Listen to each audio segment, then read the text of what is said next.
Okay. Hey, so let's just take a moment to bring ourselves into the call. And let's just take a breath together. Right, I'm just sending this.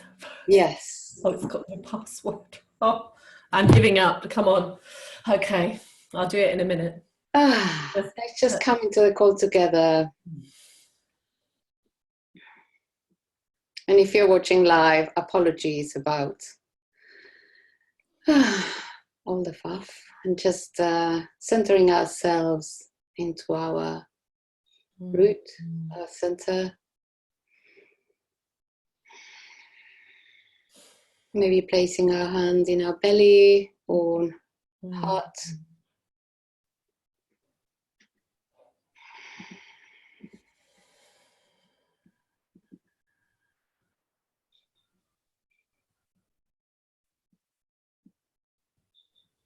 And arriving and being present as we bravely do a Facebook Live.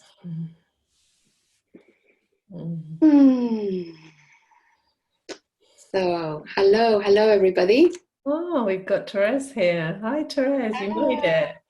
So I'm going to send the other link as well then to someone, seeing as you got in there, because we had a bit of a problem with the technicality. This is new for us, streaming on Facebook Live. So let's introduce ourselves and begin the call. My name is Nora Zimmerman, and I am a soul brand creator and website designer. And I'm really pleased to be here live with Tracy. We have done many Zoom calls before throughout the years. We both work mostly online for a long time, but being live on Facebook is something that we haven't done.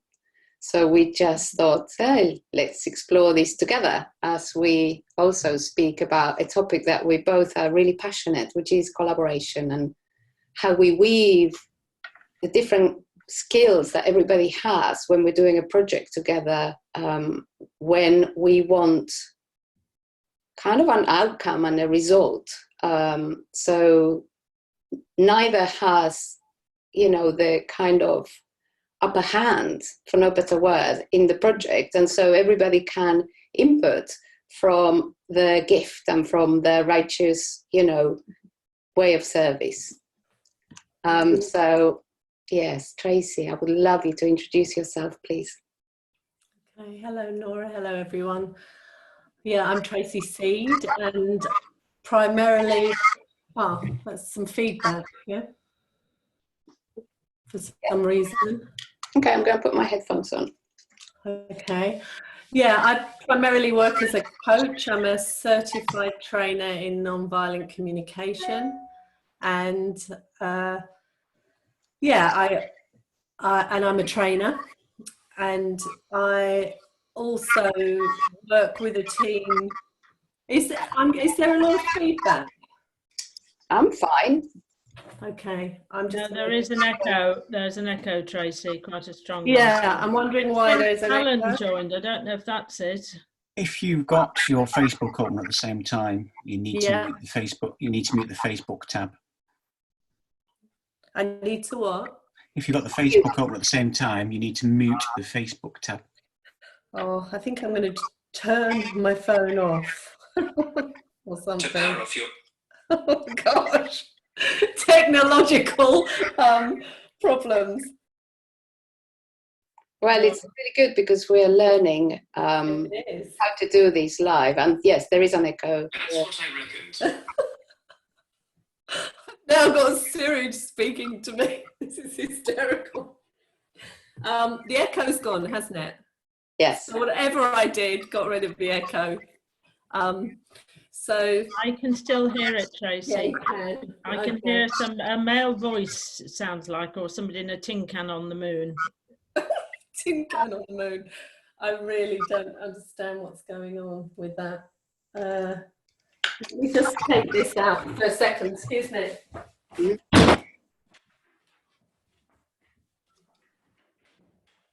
Because I can't sort. No, it's still echoing. I thought it might have been my telephone, but it's still echoing. Myself. Okay, that's it. Ah, okay. So it was Nora.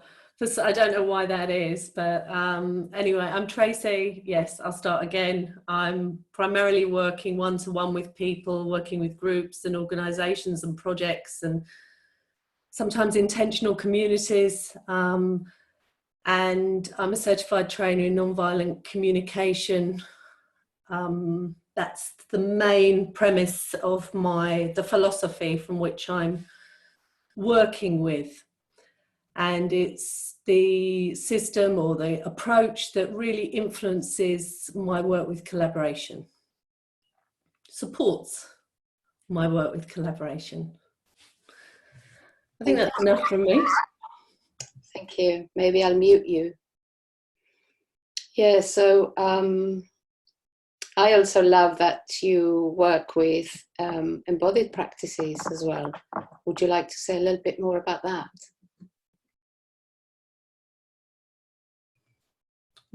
Yeah, okay, I will do. Yes, I've got a long history of communication, which includes body awareness and body practices, and I developed that mostly through a range of approaches. I started, I think, first of all with neurolinguistic programming, bringing my awareness into the emotional state of the body and the way that we show up, and did quite a lot of conscious dance and trained in biodanza, a system which is a conscious dance system. And also I use that conscious level of movement.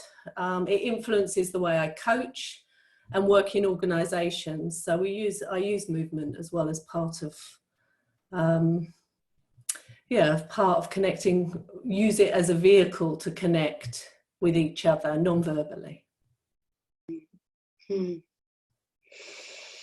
Yeah, and I think that's it's something we haven't spoken about, but it's a place where we meet as well, because I am a women's temple facilitator. And so in temple we do embodied practices and we bring everything to the body, so how things come through from the body rather than just from the mind. It's also something that joins us in how we practice, isn't it? It is, absolutely, Nora, because I think, authentic communication, it's echoing again, so you might need to mute yourself. Yeah.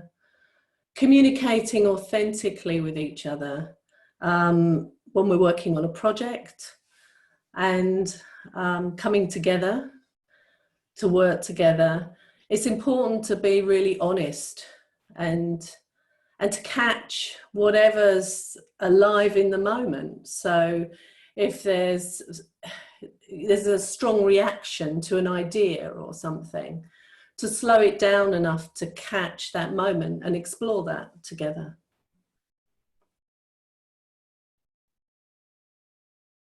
Yeah.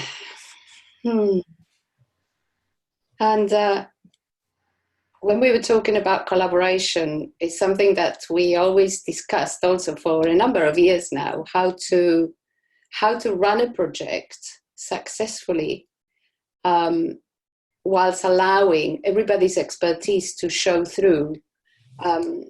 Because we were both coming almost from ways of working that they were hierarchical. I worked for a number of years in corporates, and when you work that way, you have someone that has the last word, especially as a designer. Although I could input creatively, there was always going to be the client that told me, move it to the right or move it to the left, or can we have that in yellow?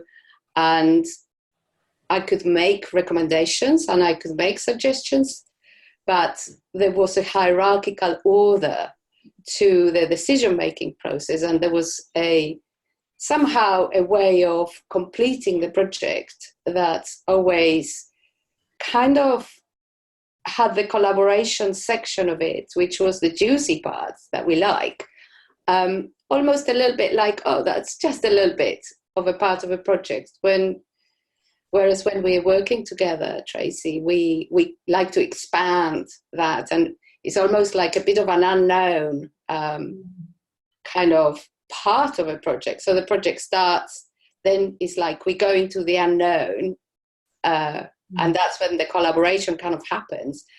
And then once we make most of the decisions, it begins to almost go very fast towards the end, because on that expansion, unknown, almost kind of courageous section, and it's like a weaving. It's like we don't really know sometimes where it's going to go, and it feels sometimes like, oh, we're losing it, it's taking too much time, or oh, we lost the thread, you know, all those things come through. But then somehow, you know, I think because we've done it so many times, we know how to kind of rein it back and pull it through.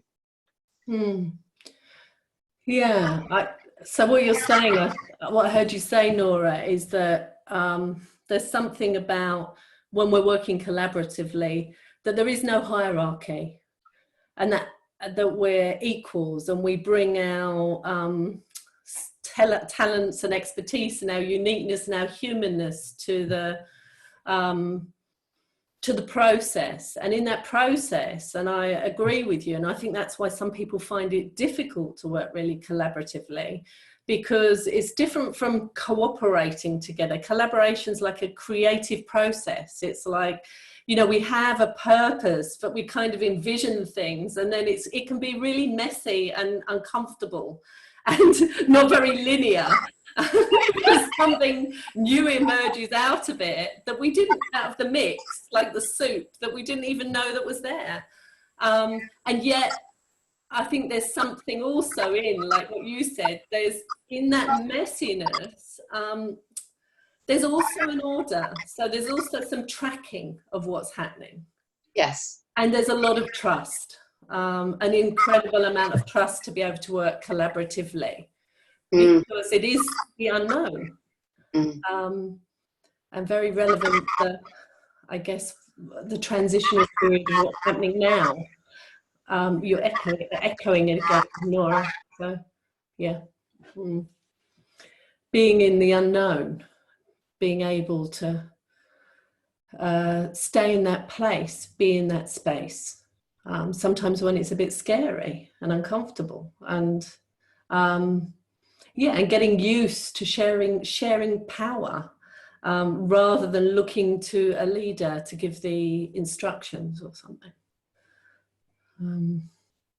I've had good practice. I had incredible practice with the team that I'm in, leading the, managing, holding the Nonviolent Communication UK website. Yeah, tell us more a bit about that, because we created that website together a number of years ago. And there was a bit of a process, I remember, about bringing people to collaborate to actually maintain that website and keep it nurtured and keep it alive and keep it fresh. And would you like to share more about that? A little bit. I mean, I guess I think the amazing thing about that website actually is that it represents a whole host of people, an enormous, you know, because nonviolent communication is a big movement. It was a process of consulting with so many people, and we're a team that took that on, and there were so many voices that came in. So the few of us that were communicating with you were communicating on behalf of so many voices that we'd consulted with, and received requests from, and it was really important, and it still is, to keep that live and active, and a way of communicating out in order to receive the messages back in for clarity, that we're in alignment. Yeah, something like that. I mean, it's quite, it's very different from, say, doing my own website, or, which, you know, I can work with you in partnership more. We collaborate, but it's a very different kind of collaboration. Yes, I agree with that. So I think there's one more thing about collaborating, which you're pointing to, which is when you are collaborating with an organization, or with a number of people that are making decisions, or with a number of people that are having an opinion. And then me as the designer being almost like the translator for all those things and wishes and needs and desires, for all these things to be, you know, met. So a really good example is a project I've just done recently for my synagogue. And it was really interesting because there's usually a board, and then there's loads of people that obviously will have a say and opinion. So for me to practically be able to get the project going and to do the project management, I had to actually decide, okay, we're going to have 2 people that they work with me. And of course, there were kind of lots of needs coming through and lots of wishes, you know, can we give this a hierarchy? Can we have this on the navigation? Can this page be seen? La, la, la, la, la, la, la. And it's totally normal for that to happen. But in a way, I had to almost filter all of that and bring us back to, okay, what is it that we want this website to do? Okay, so right now, at the moment, this year, the focus for this website is to up the membership and for the new people to get to know us. Those were the main 2 things. So donations, yeah, it's important, but it doesn't need to have an item on the top navigation. On, for example, the website address or the telephone number. Okay, yes, those are important, but they are not the main goal. So I think defining the main goals of a website and defining the main values of a brand are the things that really bring you back to, okay, what is it that we're doing? What is it that we want to communicate here? And what is this brand aligned with? So this brand is aligned with XYZ. And this website, for now, for this next year, this is the main goal. In 2 years' time, it might just be a different goal or 2 or 3 goals. But by almost organizing the wishes and desires into goals and into, you know, things that are doable, then our project gets streamlined and it becomes really easy. Everybody knows where we stand. And then we can build a really good sitemap to guide people through, because at the end of the day, when we're doing a website, what we're doing is we are serving the needs of someone that is coming to the website and seeking something. They're either seeking information, they're either seeking to relieve a pain or a need that they have, or they are seeking an answer to something simply. So to respond to those needs, that is the main thing, really. It's not, oh, I like it this way or I prefer it that way. It's more like the website is there to serve the current customers, the prospective customers, and the, you know, visitors that sometimes land by chance, let's say, on the website, and they go, oh, I'll just stay a little while here and see what this is all about.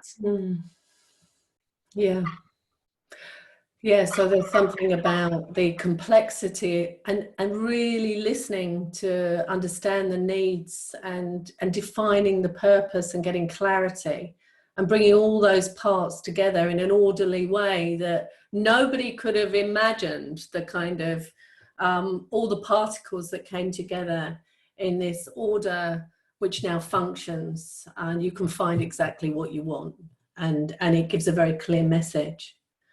And I mean, it was interesting, because as I'm listening to you, I think I might be diverting a bit, Nora, but I'm going to say it anyway. Because I was thinking, it's, you know, collaboration is so interesting. I mean, it's fascinating. It's like all those parts becoming harmonious and having an order about them. we do that with teams, we do that with ourselves, we do that with kind of, the function of a website. And we do that within ourselves as well. You know, all those parts, or those parts that sometimes become a bit conflicted. It's in order to come into a collaborative relationship, I think it's important for the people involved in that to be consciously aware of the parts within themselves that can sometimes be in conflict.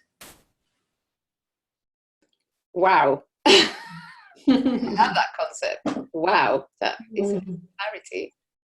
And I was just feeling if any of the people that are here on Zoom and want to say something, please go ahead and unmute yourself. And, you know, this is an exploration. We haven't really planned anything. Yeah, because I'm wondering also, we're live on Facebook, but I don't know how you see the Facebook live, if there's any questions coming from Facebook. I have no idea about that. I'm checking on that. Okay, good. I'd love to hear, if anybody's got anything they want to. And I don't know why the feedback is happening. When I speak. Yeah, Therese. When both your mics are open, I've been tracking it. If your and Nora's mics are open at the same time, that's when the feedback happens. Yeah. So, I can't hear you now. Yeah, so my name is Therese Bentley, and I am involved, part of a small team working on a largely voluntary basis on the MBT UK website and its associated services and development. And very curious, very interested in what you're saying, Nora. And it's lovely to meet you, by the way. Part of the attraction for me is to meet you in the person, because obviously your name as assisting us with the design has come up many times. I'm interested in this question of purpose, because it's something that I've wrestled with. And for us, our purpose is constantly evolving, and that makes it more challenging with and in a team, in a very live environment and listening to all the voices, we often have a different purpose and we're coming at it with the different ways. So how to cope with that evolving purpose and keep the creativity and actually make it function operationally, how we translate that creative drive into something that then is sustainable and doable on a day-by-day basis. And yeah, it's an open question for me, and I'm enjoying the discussion. Thank you. Thank you. Thank you. Shall I answer to that? So I seem to work with clients that are very creative and expansive, that they bring loads of knowledge, and some of them channel a lot of information, and it's almost like the websites gives them a space where to put the information in an orderly way. It's almost like all these stuff that sometimes happens within them. I'm not sure how it happens within an organization, but I have a sense it's very similar. It's almost like, okay, I can download these on this page because I know now that everything that is, in this type of service goes on this section, and everything that goes in this type of, other service, or it's a blog post, so as a website owner, or as a business owner, you begin to understand the categories of how this information needs to be communicated for the public to understand it. Because sometimes we're so familiar with our business that we know what we're trying to say, and we know, so we just follow, this thing. But putting ourselves in the shoes of the people that are looking at this website, that is the art of understanding what you're doing. That is a real art. And you, Tracy, are very good at really getting that. It's like you've done this for so long that you really get, okay, so what are we trying to say with these, you know, for the people that are looking and, you know, digesting this information. And it's almost like we have to change shoes and analyze ourselves. So it's like a switching between the customer and us as the business owner. And I suppose as an organization, it requires enormous amounts of almost daily, I would say, nurturing. You know, I see my clients that are 1 or 2 people, you know, businesses, maybe the owner and, you know, a small team, a BA or 2 or 3 people. And nurturing the website is a weekly task, you know, keeping it up to date, adding things. So, you know, for an organization, it's a big job. It's a big job. And I honor that. I can see, you know, that, you know, you have to work a lot behind the scenes, you know, to keep that going. Does that answer, or does that give you more to say? Yeah, I'm happy to give someone else a space. Maybe I'll join in again later to open it up to the others.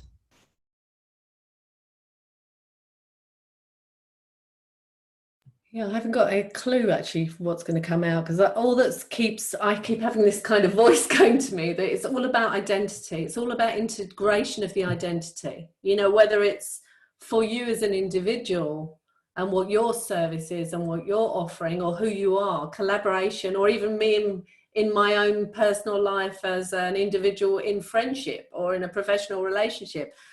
Are the parts of me collaborating? And then if we're doing this for an organization, are the parts of the organization or the network or the community, you know, the movement, how are they collaborating together to give an integrated identity that everybody's in agreement with? You know, because then we have kind of a peaceful message in a way and a solid message, and it may evolve and change and grow. And there are transitional periods where there's that unknown. But I think the principles, the values are really central. I would say the same even with a family, you know, it's like collaborating. It's sort of the pieces of any kind of group, or whether it's an organization or, you know, collaboration is about these parts coming together, isn't it? Cohesively. Yeah, it's almost like the different pieces of the puzzle, and each piece of the puzzle is gifted in a certain, you know, way. Yeah, and complements the other.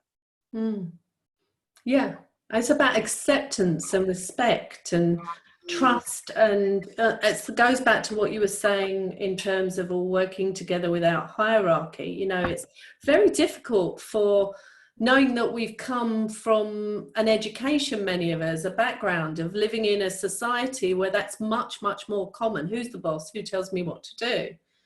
You know, when we come together with all of our ideas and all of our needs and respecting each other and hearing each other, and then coming together with that so that it can develop into an order that we communicate and we show, especially if it's something that's a public face, an organization, you know, what's gone on behind the scenes in order for that to happen. It's phenomenal. It's such a creative process. Yes. It's massive. What goes behind the scenes before a website gets birthed, it's massive. And the excitement that builds up in the team is almost incredible. Just before launching, or when the project is launched, it's like, oh my God, we did it. We did it. And it's like giving birth to something new. Yeah. Yeah. Mm. Yeah. Yeah. Mm. Anyone else wants to contribute or ask or explore? I see there's more people without the camera. You can still talk if you would like. Mm. Mm.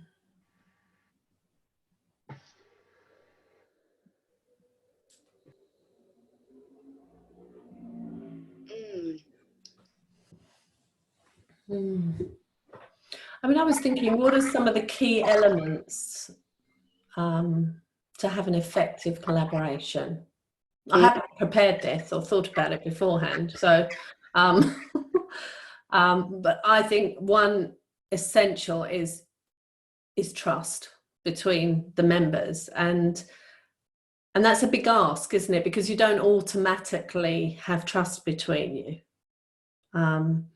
It's like what fosters, in order for collaboration to be possible, means that people need to feel safe about expressing their ideas and they're not going to be shut down. So the culture that whoever's leading the project actually, begins to communicate.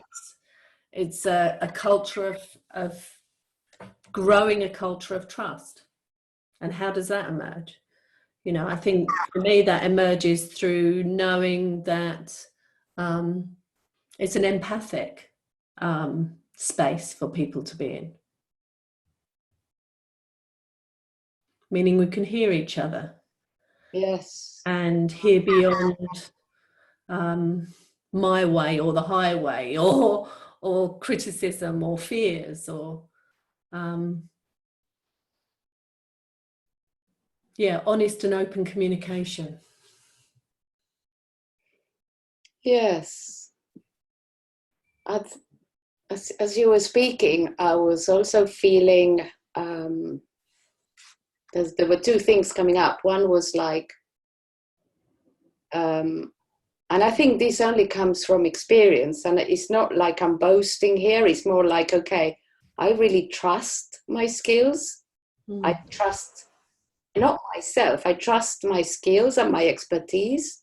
And I think when you are working on a project like this and seeking to collaborate, trusting your own skills and trusting what you bring and what you don't bring is really important. Because there's many things I don't know. And there's many things I definitely do know, and I know them. And I know I've seen them. And we do tend to disagree quite a lot sometimes. We do.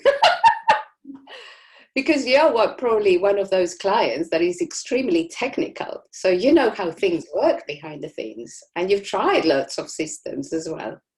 And also I think for the MBC website as well, there were lots of technicalities that they needed to happen for the website to function, that it was completely behind the scenes for the membership section.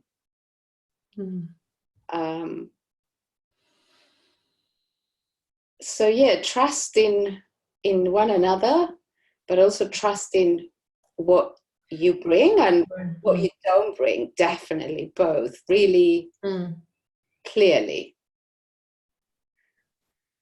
I think the other one for me is the lack of attachment to the result. Yeah. Because I noticed that when I was working at Procter & Gamble, and I was part of the in-house design studio, and I could feel sometimes that the client would want a specific design to look a specific way.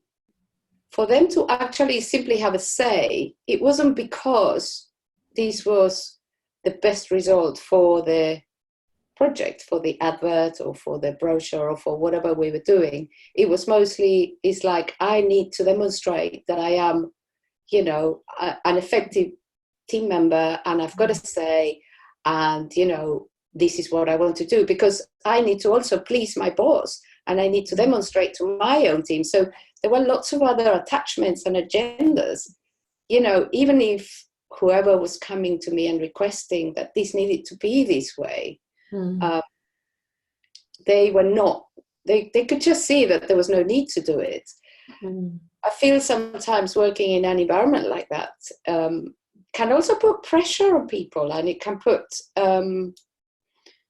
like, I got to keep my job, I got to demonstrate that I'm doing something. So this lack of attachment that we have, because we just go in, we just do the work, we're not attached. Yes, we're professional, yes, we're seeking a result, but there's like a very it's like a very subtle lack of attachment that I feel when the collaboration is flowing. Yeah, I think that's really interesting. It's just true. I guess it's about, again, what comes to me is something about our vulnerability and humanness, and because ego, it's something to do with ego, I think you're talking about, or fear of, you know, proving yourself, or and that can get in the way, again, of showing up with the skills that you have, with the confidence that you have and the experience that you have, and sharing that, as you say, without letting go of what the outcome might be. And again, letting go of what the outcome might be is necessary in order to enter into the creative process. Because you don't paint a picture necessarily knowing what it's going to look like at the end. And Therese is raising her hand. Yeah.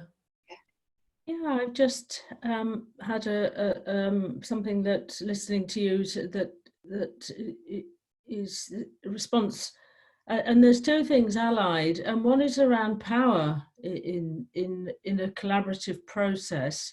When I bring all of myself and all my talents and qualities, in order for that to, for me to bring the fullness of me, I want to be in a team where we are all, the power is shared.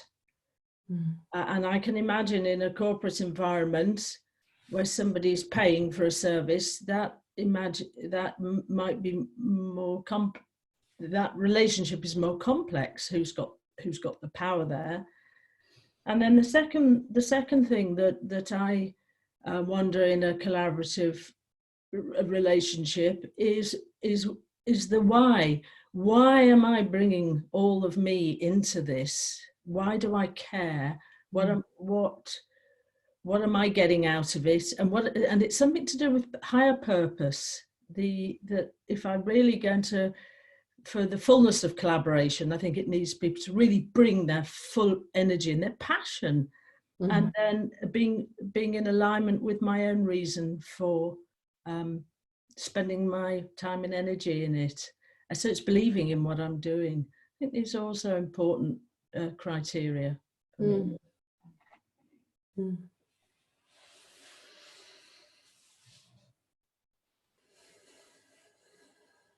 Yeah.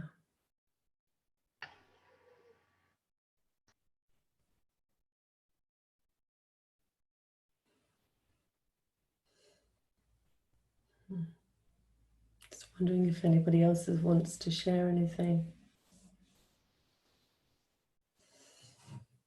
It looks like Jane. Are you trying to unmute, Jane? Jane, did you want to say something? Yeah, so, I don't know if I've muted myself or unmuted myself again.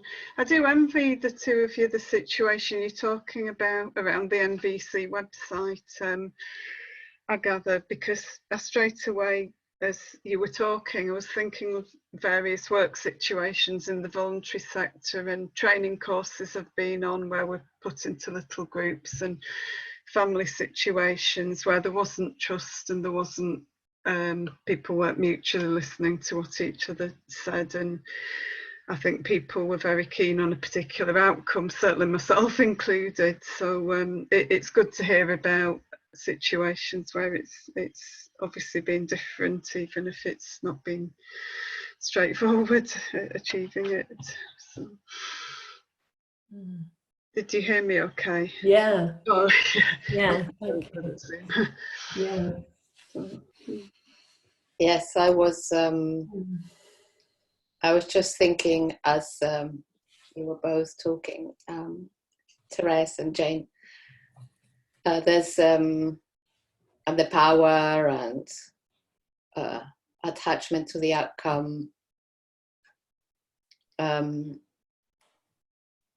I think it's, for me as a designer, I'm only going to speak for me, how this happens. I'm very clear. I am the designer. In a lot of situations, I am the project manager, and I almost hold the project as it goes through. And in most of the cases, I also tell the client, can you do this now? Can you do this now? But because I'm doing that, it doesn't mean I'm in charge of the project. It just means I'm just holding that side of it. I also have a way of working that, I don't know, I just kind of nudge clients a little bit. And it just feels that it kind of helps. So,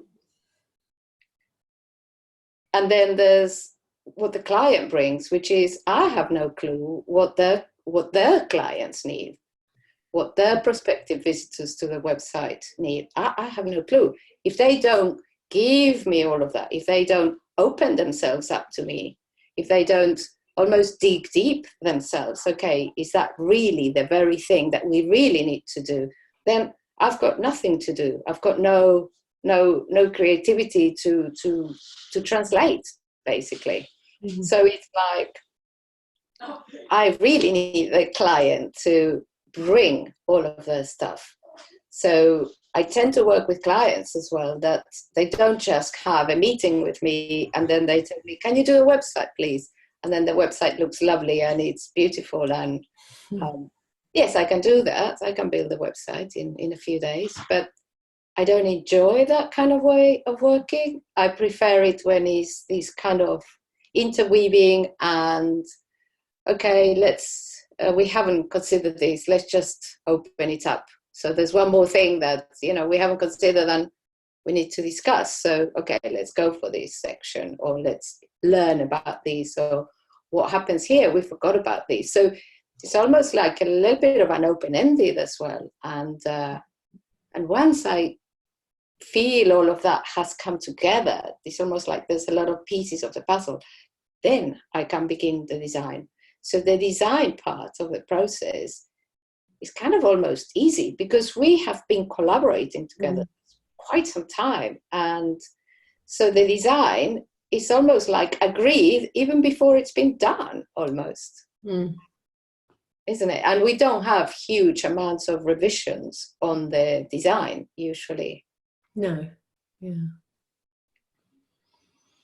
Yeah, so the whole process that leads to gaining the clarity is important. And I'm hearing you say that you've got a lot of clarity about, and I know that, about what the role that you play in that relationship. So what your strengths are, and also because of all the experience that you bring, the way that things can happen maybe in a certain order, a certain way.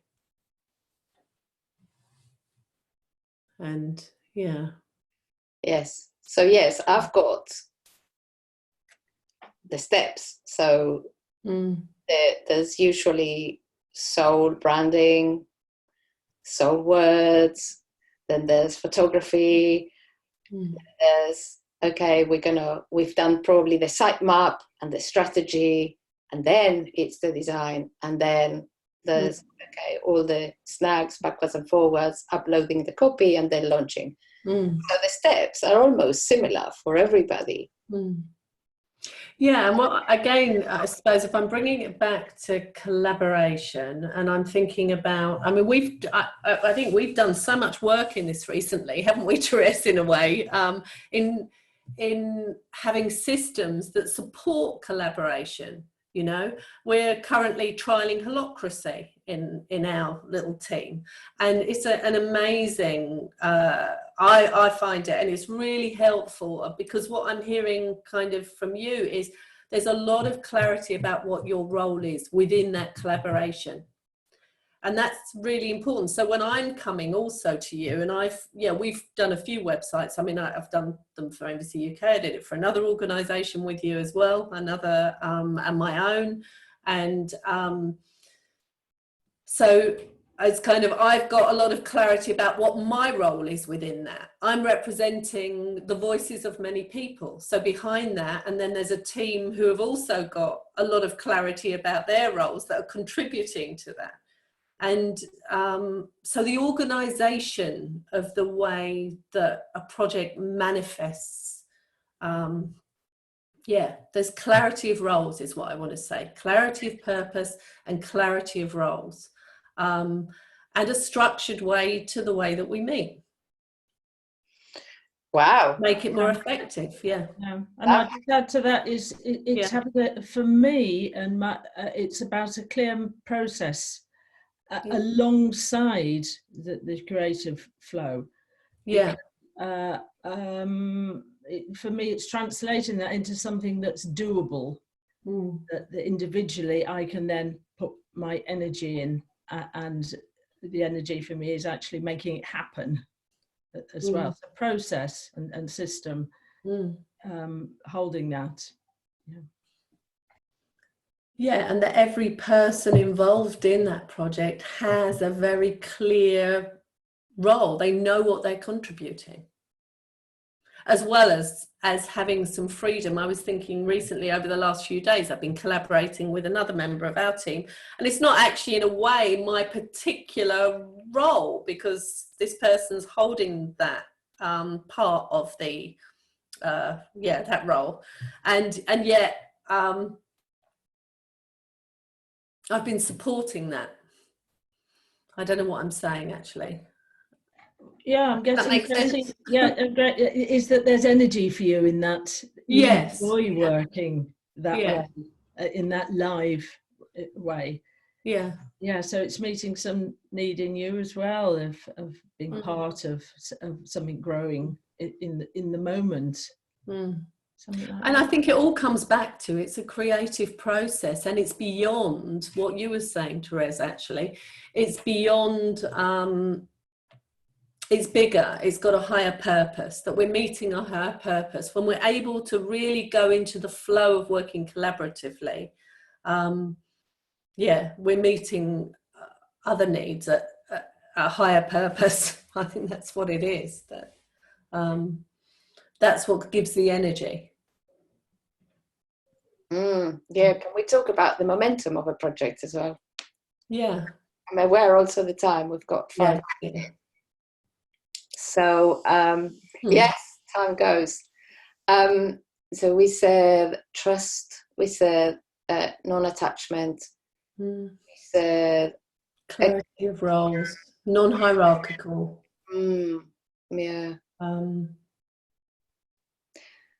Yeah, and I think all those elements, they keep the momentum so alive. It's just so exciting.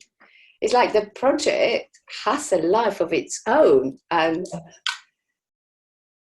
it's almost like sometimes, even when you feel like, I can't be bothered, it's just like the project feeds you the momentum to continue, and in turn you feed the project the momentum. Yes. Yeah, what is that? It's like, you're echoing again, Nora, mute for a second. What is that? Because it's like, it reminds me a bit of that phrase, the gestalt, is when the parts come together, or when people come together in a group, there's something else that happens that is beyond that. It's like its own living organism that is created. And it's almost not only created with the people, it's like the particles or something. There's some has an energy of its own. That's creativity, isn't it? Of course. I mean, that's the creative energy. Something is born. It's a bit mystical.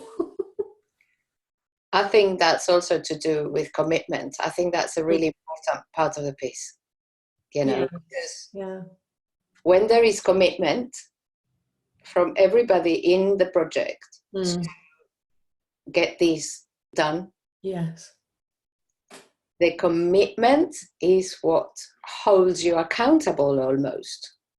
Yeah. And we like doing that. I think we both like commitment, being accountable, momentum. We like all of that. I think. I think so. And I think we enjoy, I know I do, and I think you do too, is because we've done so many projects and created so many things that actually we know, even if we don't know exactly what it's going to look like, we are in that process and there will be an end result of some sort, you know, and that's exciting to know that, that commitment to creation. Yes. So just feeling like we're coming to a close soon. Yeah. Unless someone wants to say something. If you do, please don't go without saying.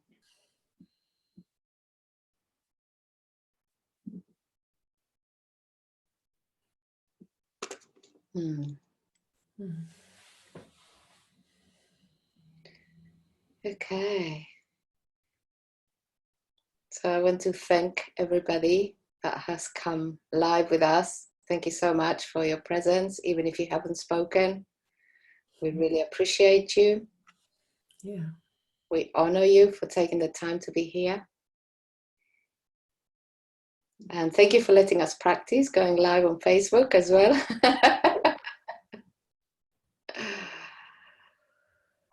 Yes.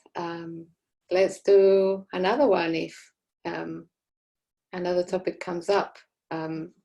If you are interested in connecting with us, I'm going to, you can look me up, Nora Zimmerman Studio, norazimmerman.com, sorry, norazimmerman.com.